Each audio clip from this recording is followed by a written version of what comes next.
30 minutes of the conversation. So, Philomena, over to you. Good evening, everyone. Hello, can you all hear me? Good evening. Yeah, I can hear you clearly.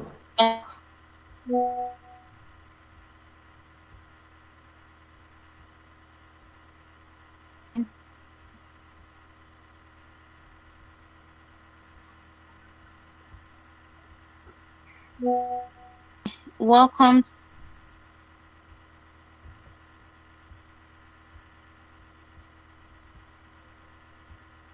It's been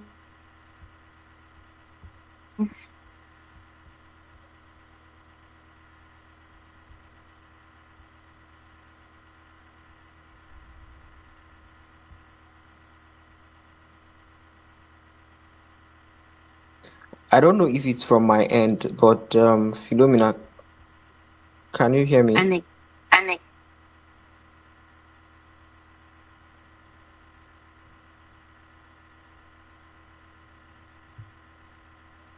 I want to welcome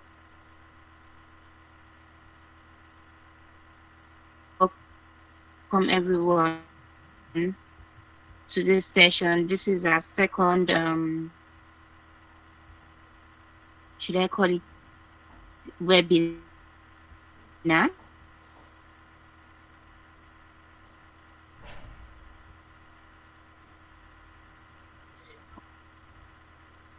on our waste series. Yes. And today by God's grace we'll be talking about how to convert waste to wealth. How do we generate waste? One just indicate.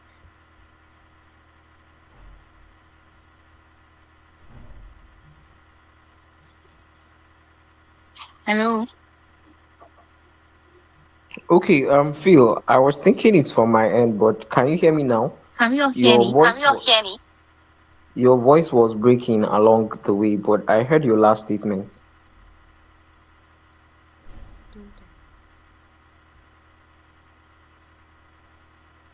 Okay, I think I was not hearing anybody and there was no Okay, so I'll response. suggest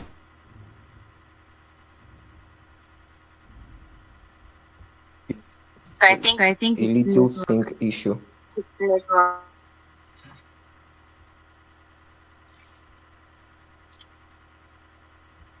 Is that okay?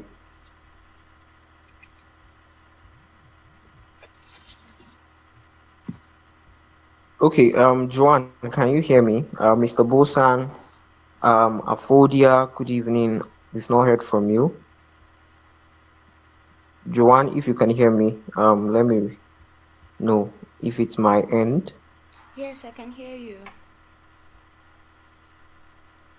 Okay, okay, I believe so for Mr. Bosan and um the other person on the call. Yes, I can hear you clearly. All right, thank you. So I think Philomena is having a little network issue. So just for us to be able to maximize our time for tonight, I'm going to I'm just going to help her out on that before her network comes back. Um, by the way, I've sent the live link to you, Mr. Bosan, to your DM.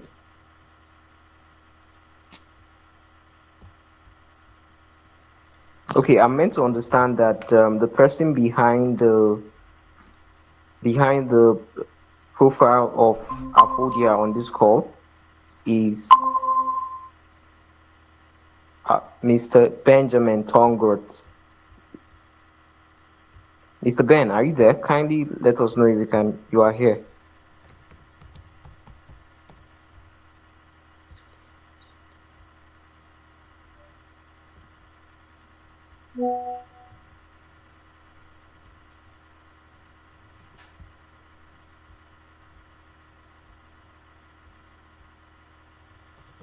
Okay.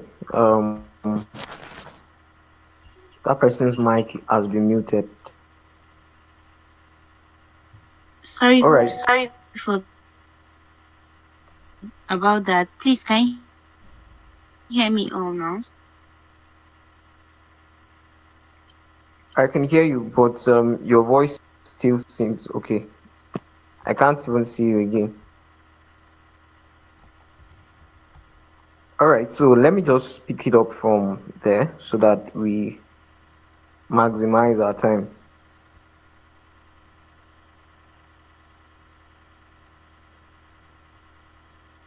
So here on this call, we have our two panelists, Mr. Busan Kura and Mr. Benjamin Tongrot, and I'm just going to be introducing them very quickly and we'll go straight into the conversation for this evening. So, the biochemistry study community has been on a project known as EcoBio. The project is all about waste management, conservation, and recycling. And in our webinar some few weeks ago, we made some important resolutions around shifting the mindset of waste to wealth. And this is why we are here this evening. We are going to be having a conversation on the opportunities of wealth, some of the challenges that the waste management industry is facing, and then most importantly, we have someone here on the call. That's Mr. Ben, who is going to be sharing his story of how he's from waste. He's able to make art. He's an eco artist, so he's going to share his experience with us and enlighten us on that. So, Mr. Bosan, thank you for the wishes. I can see Christmas lights everywhere, and it's so nice. Okay, so Phil, are you there? Can you hear me? I can see you on the call right now. Yes, I can hear you now. Okay, okay. Do you want to continue, or maybe you just give me the opportunity, allow me the opportunity to introduce our panelists, then I would hand over the mic to you. Is that okay?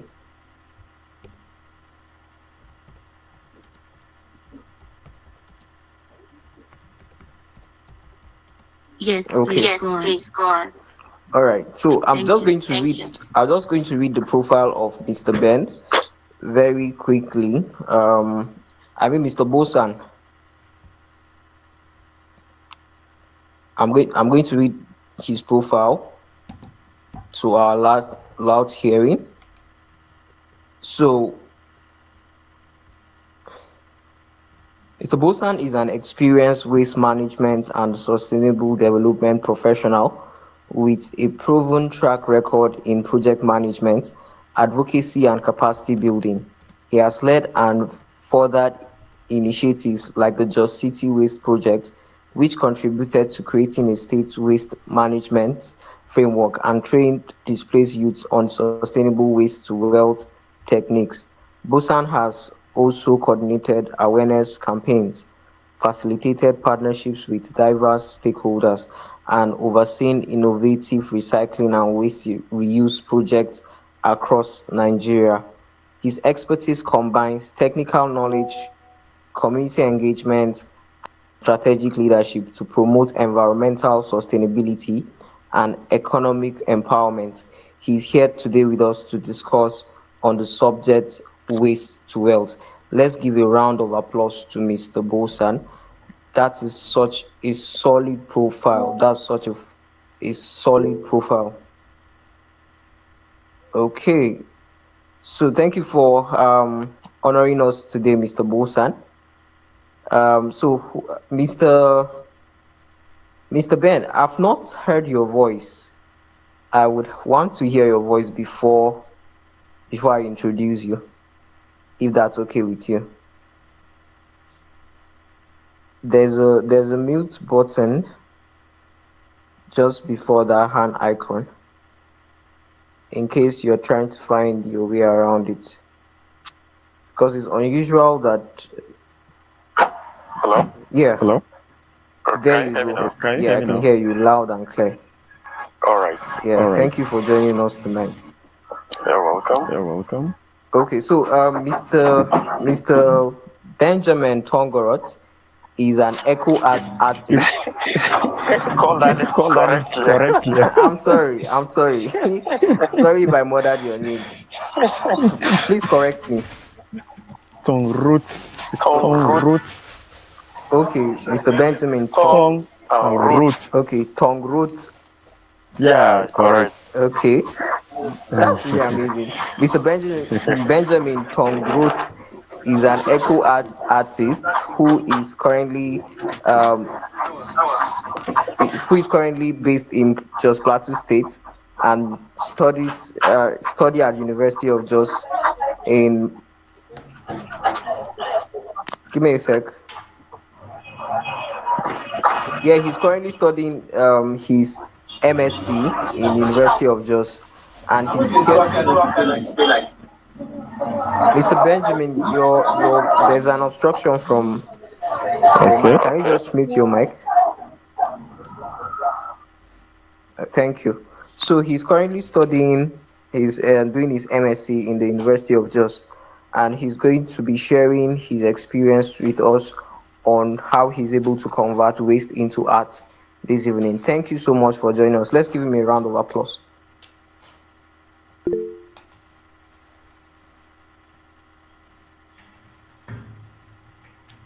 All right, guys. Thank you so much. So yes, Phil, over to you. I've successfully introduced our panelists. Thank you so much, Joshua, for that warm introduction. Thank you, Mr. Bosan, for coming around. Thank you, Mr. Benjamin, for taking all the time. We really appreciate you too. Okay, so talking about waste to wealth, what are what are the environmental benefits? First of all, I want us to start with the benefits before we go into other details. So what are the environmental benefits of converting waste into valuable resources?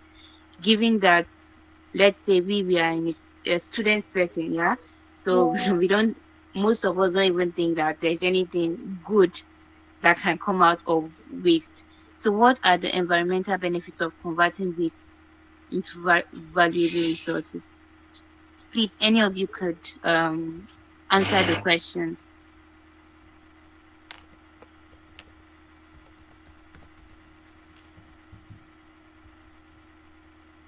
Okay, if I may. Good evening, everyone. Thank you for the opportunity um, to be here and compliments of the season, by the way. Um, so quickly, environmental benefits.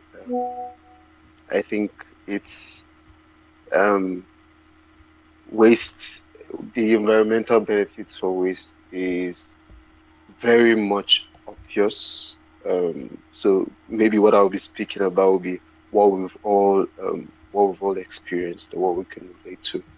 Very, very close to us. Such as, I mean, reduced waste landfills. You smell, the quality of our air, the quality of food we eat. And when we talk about environment, we literally talk about everything, the space we live in. So if we live, wherever we live on Earth, and then whatever is in it becomes part of our environment. And to talk about benefits in that sense is to see how these things are enhanced. So I was just mentioning the quality of our air, the quality of the food we eat, um, um, I mean, when we talk about air, we talk about emissions, gas emissions, um, smell for those of us who live in Anguas, where there's a lot of smell. I think some of my friends will say they would never ever live in such areas because of the stench that comes out of that place. And that is as a result of waste not being properly managed. Um, in some cases where it is even burnt, that's some sort of management, of course. Where it is burnt, the fumes fill your nose and your lungs. Um, I mean, averagely just checking the air quality around this part of the world, you see that it's terrible, right? It's terrible. So maybe some of the benefits: cuts greenhouse gas emissions, reduce landfills, um, increases the quality of the air we breathe. So I would stop at that, and allow Benjamin.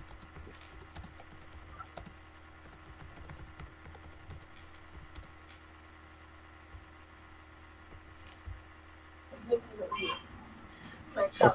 Okay. Um. Hello. Hello. Yes, we can hear you, Okay. Mr. Okay. Okay. Ken. All right. My boss has already said some. Anytime we're talking Thank you so about. much, sir. Thank you. Oh, okay. Can I go on? Yes, you can, Yes, but I think please. Philomena, your network is still lagging. Okay. I should go on. Yes, sir. All right. Yes, My please. boss has already said some of these things, and then when let me even start by saying, okay, compliment of the season. Sorry. So when we're talking about waste and then it benefits, it's only if you understand what waste is all about, you hardly can understand what the benefits are.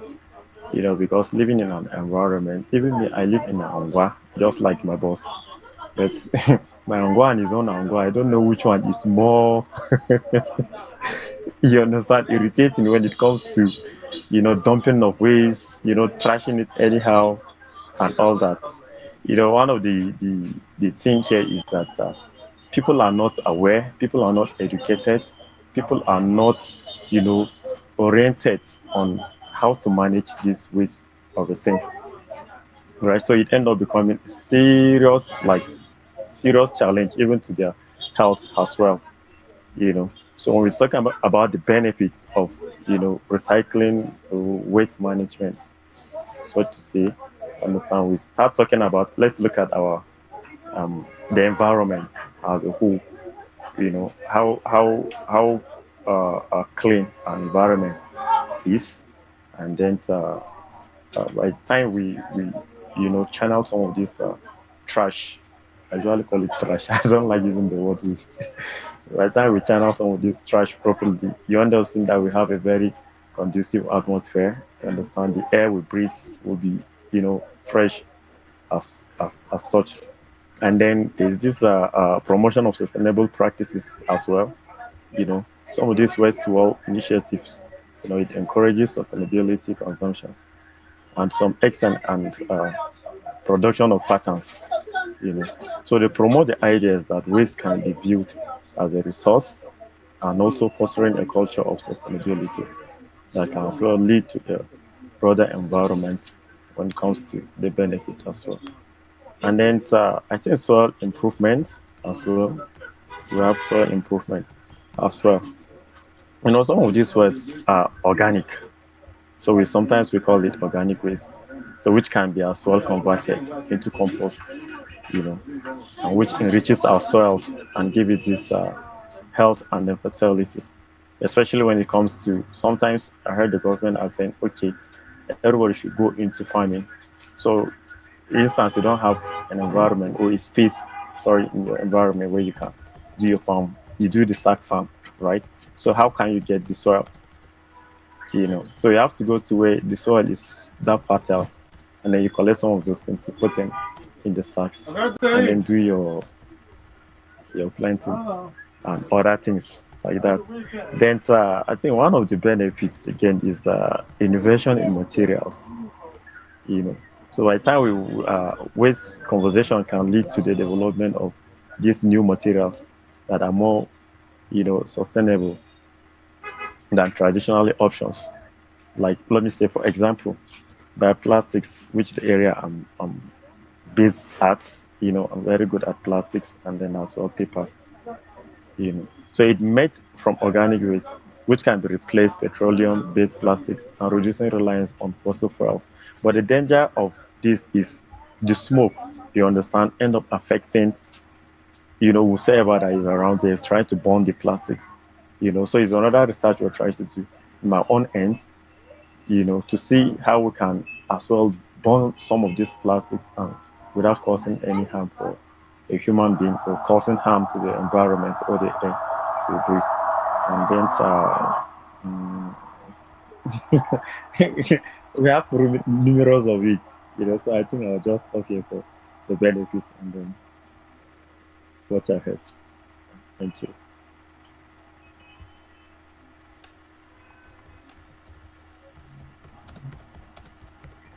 Thank you, sir, for that insightful thought on these things. So, when you spoke about do these people really know about this waste that they are doing, or how they are going to manage it and all of that, I just thought about where I stay also in school, right?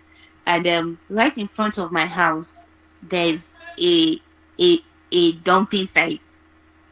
And by the end of the day, when I look at the content of this dump site, it's more of um things that people use or businesses use, and then they just tend to just throw it around, right?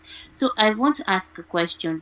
What roles do social entrepreneurs, right, people that are into businesses, people that are into entrepreneurship, and what role do they have to play in promoting waste, like waste to wealth culture? What roles can they play in promoting waste to wealth cultures?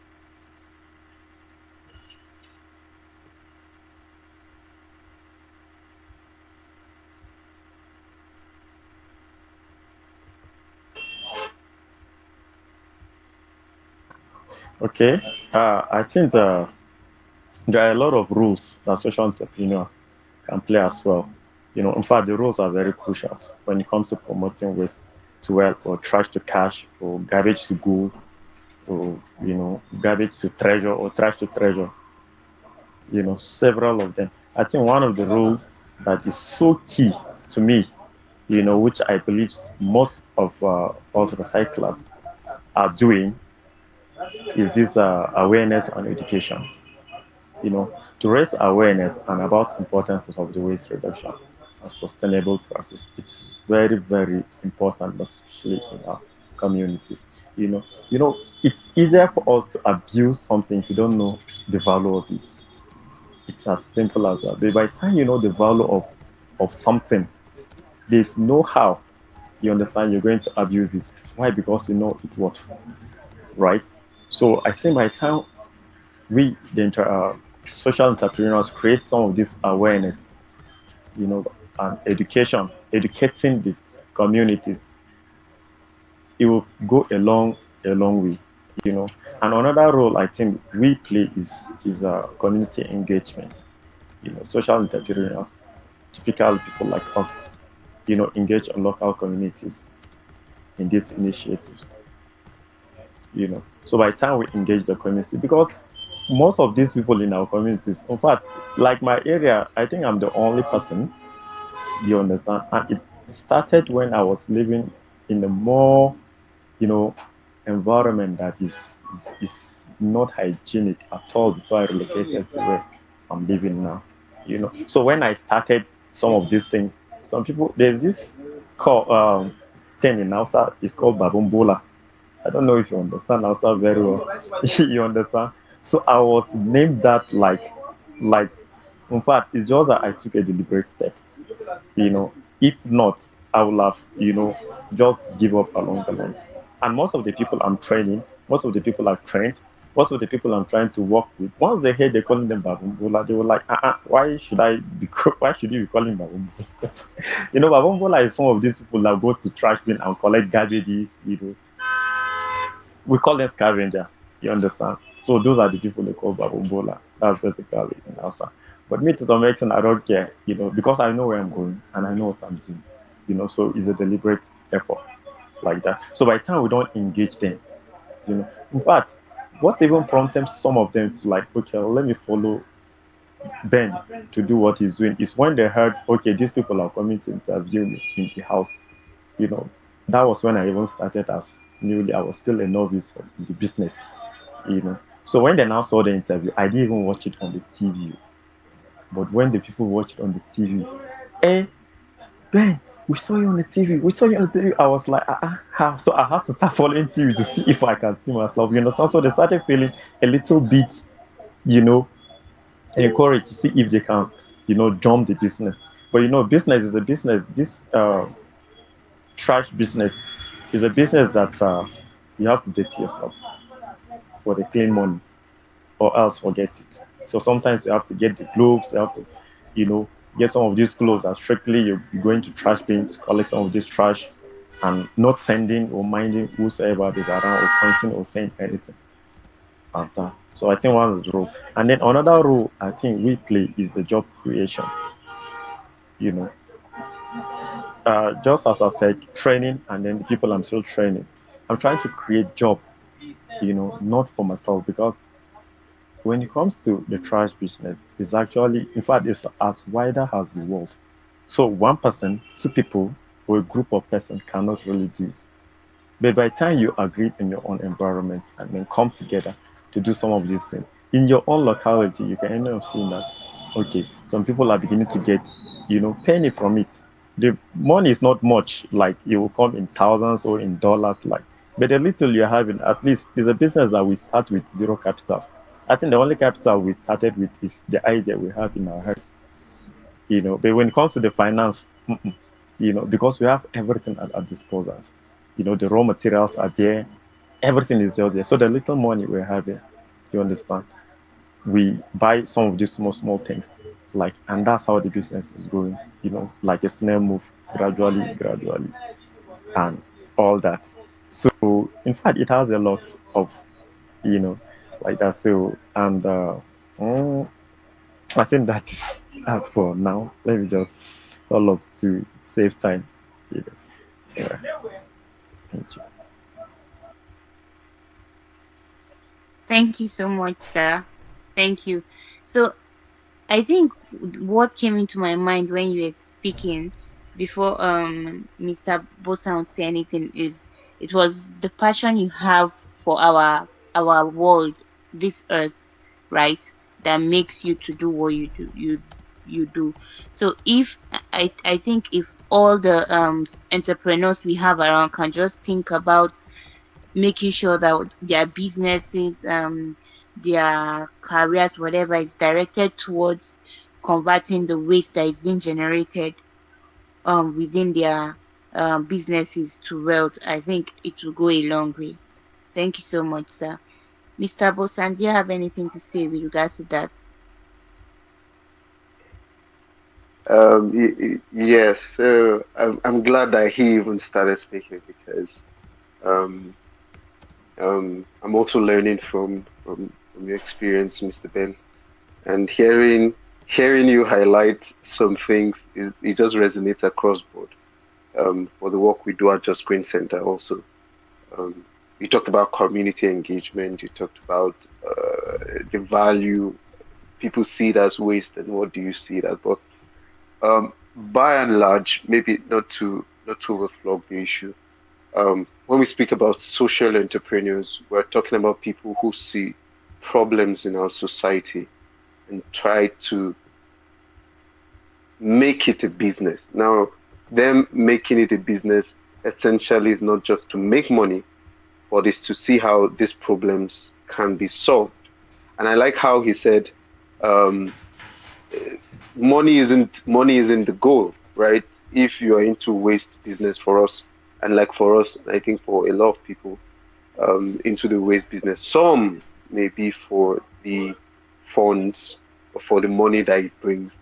And truthfully speaking, as he said, is not something you would. It's not like a jackpot. It's not like a lottery. A lucky dip. You just jump into it and then boom, you're hitting all the millions and the billions, as it were. It takes time. It takes patience. It takes hard work, dirty work, as he said. But ultimately, is that we've identified the problem. What problem do we see? People see waste. People see trash as waste. People see treasures as waste. People see wealth as waste. And what social entrepreneurs generally do, him, myself, and many other people, as you figure out, is that we take this idea and then we innovate, right? You innovate with it. One very beautiful thing, and for me, gladly, you see around just in this season, is how tires have been used as decorators, as decorations. Sorry, painted tires have been used to decorate various aspects of the town, roundabouts. Some gardens have such decorations. That's how. So that's like the innovative mindset. He, I think when you were introducing him, Emmanuel, you mentioned about Ben that he does art with trash. That is innovation, and that is what characterizes social entrepreneurs. A lot of people who are not social entrepreneurs just go in because they want to make the money out of it, and in the quickest sense, they just jump out of it if it doesn't give them the money. We see social entrepreneurs, we've identified this problem, and and we're steadily engaging these issues. And I'd like to say that every social entrepreneur is first an activist. You cannot be advocating, you cannot be a social entrepreneur and not be advocating for what you are trying to True. mitigate against, True. True. right? So it's first a passion, and like you mentioned, it's first for me. Do I like what I'm seeing? No. Is it good? No. What effect is it having on my environment? And boom, I want to solve it not just for myself, but I want to also see. And he mentioned something about community engagement. Social entrepreneurs engage community on one side of advocacy, and then through their work. I mean, if you see his work, if you see his work, first of all, you would be moved to, oh, so we can do this with plastic, we can do this with tires, we can do this with single-use plastic, and then that can be a platform to engage government and say, government, see, we have this thing many on the street, and we don't like it on the street. Create policies that will either ban or reduce or make people be more responsible with the waste that they generate. And he said something very, very vital. As long as we are, in fact, as long as this earth remains, there will be waste. There will surely be waste. And so the problem is not waste. The problem is our management of it, is how we view it. And maybe I'll first challenge everyone here. Change your view on how you see waste. Change it. There's a little exercise we do at Just Green Center. We will tell people to tell us what waste is in their language. And if you'd be true to yourself, your indigenous language does not have the term waste, right?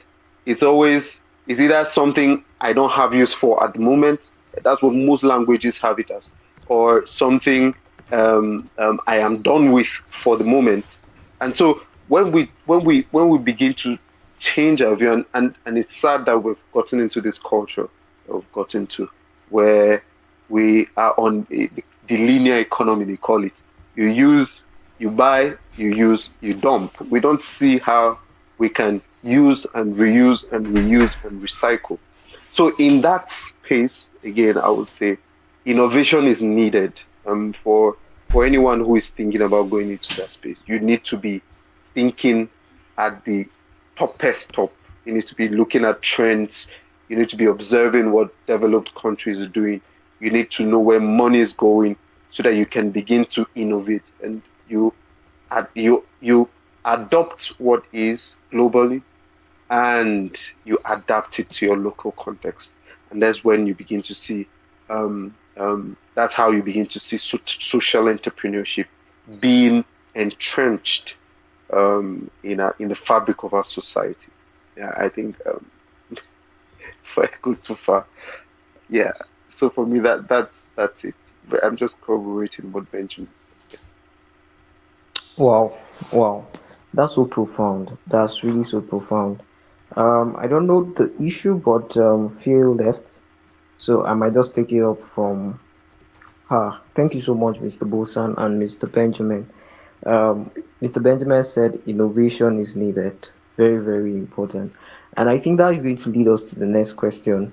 Of this question is going to be directed towards Mr. Ben. Like I mentioned earlier, he's a eco art artist, right? And when Mr. Bosa mentioned innovation, I now begin to ask the question, why art at the first place? So, what's the inspiration, Mr. Ben? I want you to enlighten us. What's the inspiration of converting this waste into art products, right? Yes. What was the initial inspiration behind that? Okay. Um, you know, waste management as a business is a whole lot of things. You know, before I started this business, I'm I'm good in acting. I love to act, like to do the drama, stage performance, the screenplay, the radio drama, and what have you. You get. So when you know, one thing with life is if you're seeking for knowledge, there's no any line that you will not go in life because you're hungry for one particular thing or the other. So as of that time, I was doing it, but just casually. I started since when I was small. But it was just for fun fair and all that. So when I now engage myself into the acting scene, so I decided to, like, okay, let me enroll properly so that let people be seeing me on screen. I love seeing myself on screen, so I have to make more names for myself, you know. So in acting academy, that was where one of the course we were to do. It was the 5 courses we do. So one of the courses is entrepreneurship. So at the practical, then I said, okay, everybody should just let's let them see how innovative, how creative we are, sir, in the class. So just do anything you want to do. That's from facilitator. So now at that moment, I just finished taking my, children as pet cook, and I'll say, okay, what am I going to do? Now everybody tries to go wide, wide, wide, wide, like, thinking your brain carrying go far. Like, and I'll say, no, if people are going far, that far, the road is going to be, occupied, right? So people like I cannot really see where to pass through. So why can't I just, be be separate? Let me just be exceptional, not following the crowd. And truthfully, I don't like following crowd. Anywhere that is crowd, because I don't think straight. So that was where I started, getting the inspiration. Okay, people are going there, and this is what people are doing. Why can't I do this thing? I don't like copying things. You rather copy from me. You understand? But one thing is certain: there's nothing new under the sun. Even the Bible said it.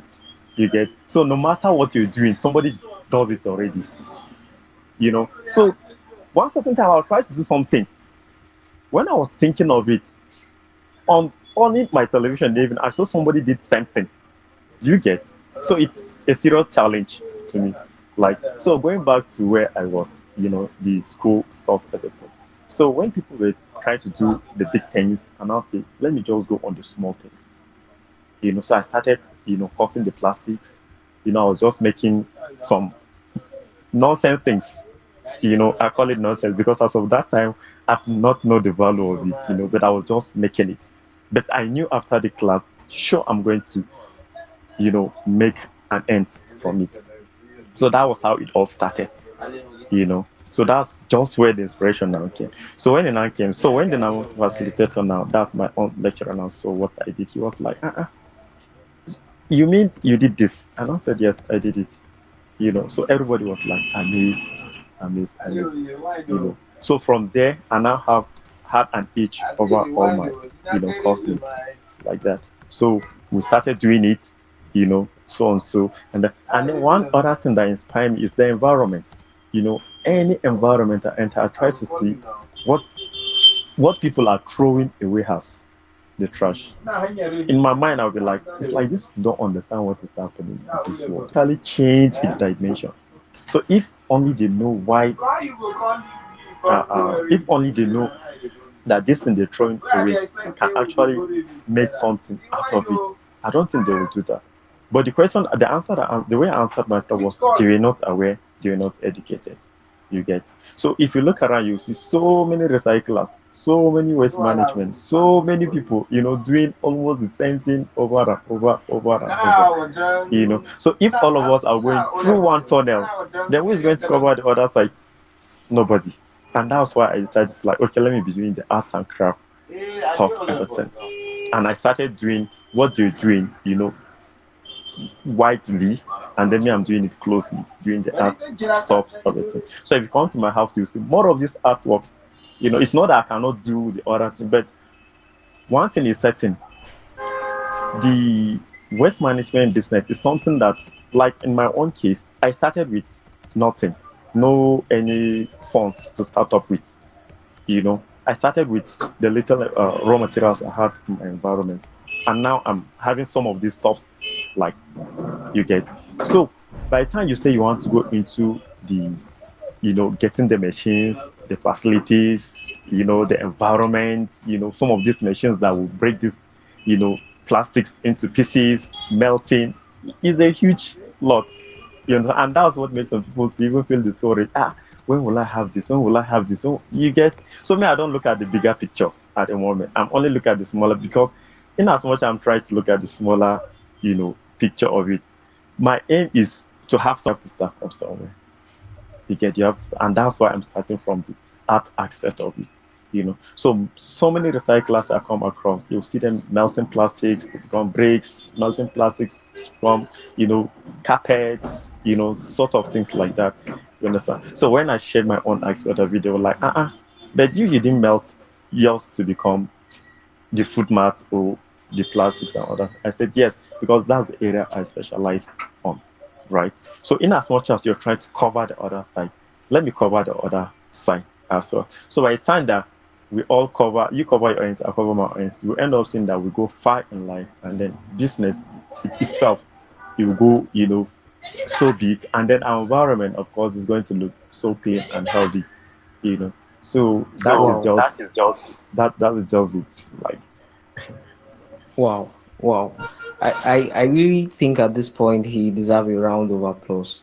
Please, let's clap. Let's use the emoji. Wow. Thank you so much for sharing that experience. I'll just pinpoint some certain things he said for those of us listening actively, right? He started by saying he started with his personality. He's not the kind of person that would like to do what normal people are doing. So he looked at where he is and thought of innovation. Just like Mr. Ben Busan said earlier, he said innovation is needed. So when we talk about innovation in this case, we are not really saying you should look far. There's this Yoruba saying that don't go to Sokoto looking for what is in your Shokoto, right? I think we can all relate with that. From your environment, you can do something, you can think of something. And another very profound thought is he made mention of other people, especially in the recycling space, trying to wait for till they have machines like shredders and all before they start doing something. But he started with first his profession as an art person, and then that was really, really profound. Thank you so much, Mr. Ben, once more. So this will lead me to the next question. I can see your hands up. I don't. Okay, okay. I assume that was a mistake. So that would lead me to the next question to um, Mr. Bull. So the question is, what are some common challenges faced by waste to wealth initiatives? So I think this is two questions in one. First, what are the challenges? Then how do we think they can be overcome? Challenges. Okay, I think first and foremost, again, for me, and I hope for Ben too, is community perception, right? How people perceive waste. For me, that is the biggest challenge. In fact, we had Acrisal come to the office some few weeks back, and the same question was posed. Have you experienced in all your time Hey. working in waste management space? And we I mean, if there's anything that needs to change, that's waste. Um, and I say this, there's so much value we can derive out of it, and yet what we do, just throw it away. You look around, you see treasures all around. So first and foremost for me is community perception. Once we can change our mentality, once we can change our mindset, once we can begin to see value in these in trash, then we'll begin to. And for me, ultimately, it's not just to make money, like I said, it's to see waste properly taken care of. If it's taken care of and money is being made from it, it mustn't. But first and foremost, let it be properly taken care of. If we can get people to understand the hazards and the opportunities therein, then I think we would be solving the biggest part of it. Amongst other things, infrastructure, and that's when we begin to talk about government policies, infrastructure, climate for proper waste management, as it were. Um, and when I say infrastructure, it's not necessarily that government have to invest their money and say we're going to build a facility in that sense.